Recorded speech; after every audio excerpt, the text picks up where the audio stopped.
Okay, Adrian, what made you think you wanted to go along with our dingo fencing system? Well, to me, the guys turned up and it was all done in 2 days rather than carrying, being constructed on and on for months at a time. If I had contractors, it'd be a month anyway, I reckon, for the amount of fencing we did. Okay, so what I was looking for was a fence that I could erect quickly, and it was effective.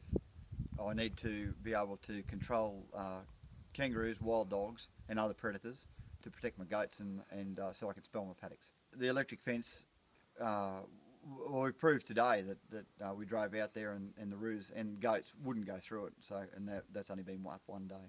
The most important thing is a time saving. So we did those 4 kilometres in 2 short days, whereas if I was doing a conventional fence, it'd probably take me a month or better.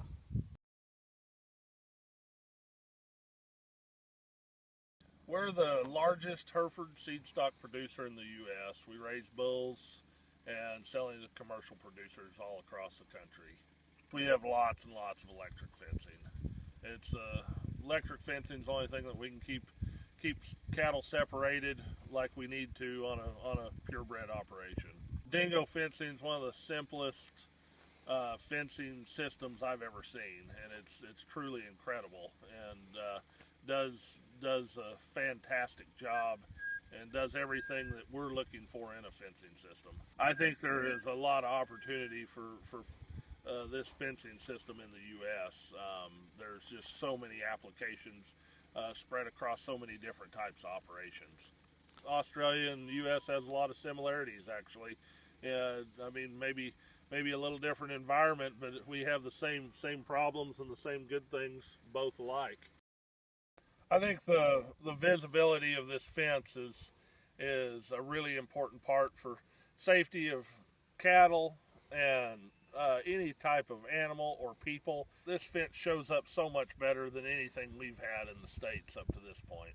Typically in the U.S., everything is what we have is T-post, all steel post with real acidic soils, where the life of the aluminum post is going to be, well, forever. And the T-post, nowadays, we feel like our T-posts are going to last 30 years tops. These aluminum posts are just so far ahead of anything I've seen.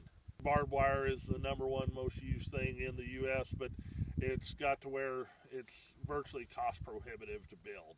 And that's one of the main reasons we're standing here in Australia today, is trying to figure out a system that's simple and cheaper, more cost effective for our operation.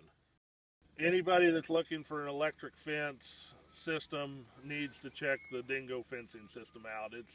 It's one of the neat things I've ever come across in any type of fencing in our family's lifetime.